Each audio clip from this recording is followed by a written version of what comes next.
पहिलं निलंबन असतं, पण याच्यामध्ये ज्यांचा थेट संबंध असेल अशा लोकांचं तर निष्कासनच केलं पाहिजे। त्या दृष्टीने निश्चितपणे विहित प्रक्रिया निलंबनानंतरची पूर्ण करण्यात येईल आणि जे निष्कासनास पात्र असतील त्यांच्यावर निष्कासनाची कारवाई देखील या ठिकाणी केली जाईल। आणि हे जे काही पीडित कुटुंब आहे या कुटुंबाला राज्य सरकारच्या वतीनं आर्थिक मदत केली जाईल।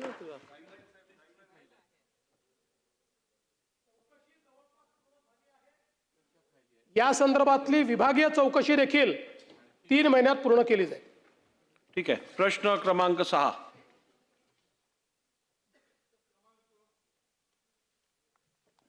अध्यक्ष महोदय, प्रश्न क्रमांक 34,966 छापल्याप्रमाणे आहे। अध्यक्ष महोदय, या प्रश्नामध्ये स्पष्टपणे राज्याचा महसूल किती मोठ्या प्रमाणामध्ये आपलं नुकसान होत आहे। ज्या इम्पोर्ट केलेल्या गाड्या आहेत त्या सर्व गाड्या इथला टॅक्स विचारात घेऊन त्या गाड्या बाजूच्या राज्यामध्ये केंद्रशासित प्रदेश आहे तिथे असेल, छत्तीसगडमध्ये, मध्य प्रदेशामध्ये बाजूच्या राज्यामधला टॅक्स अत्यंत अल्प आहे आणि म्हणून या गाड्या तिकडे रजिस्ट्रेशन होतात, महाराष्ट्रामध्ये चालतात आणि महाराष्ट्रामध्ये त्या गाड्या महाराष्ट्रीयन माणूस वापरला जातो आणि त्यातून मात्र आपल्याला रोड टॅक्स वगैरे काही मिळत नाही। अशा स्वरूपाची ही प्रश्न आहे।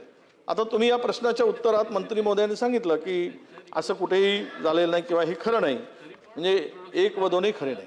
तुम्ही जरा या संदर्भात माहिती घ्या की इम्पोर्ट केलेल्या गाड्या किती आपल्या महाराष्ट्राच्या रस्त्यावर फिरतात आणि बाजूच्या राज्यामध्ये रजिस्ट्रेशन झालेलं आहे।